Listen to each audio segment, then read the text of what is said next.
كفرنحوم يعني بلد الراحة.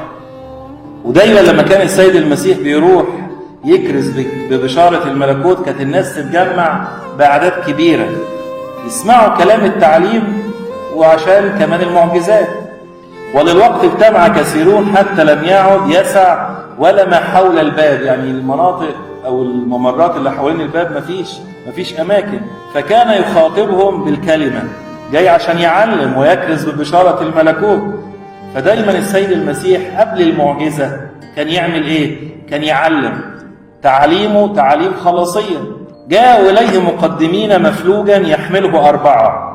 مفلوج يعني مشلول شلل رباعي متحركش. ومين اللي شايله؟ 4 أصدقاء يحملونه.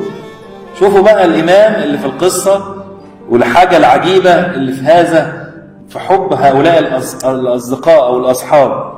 يعني كان عندهم إيمان ومصابرة وطولة بال. يعني دايما الإيمان يترجم لإيه؟ لعمل، لفعل.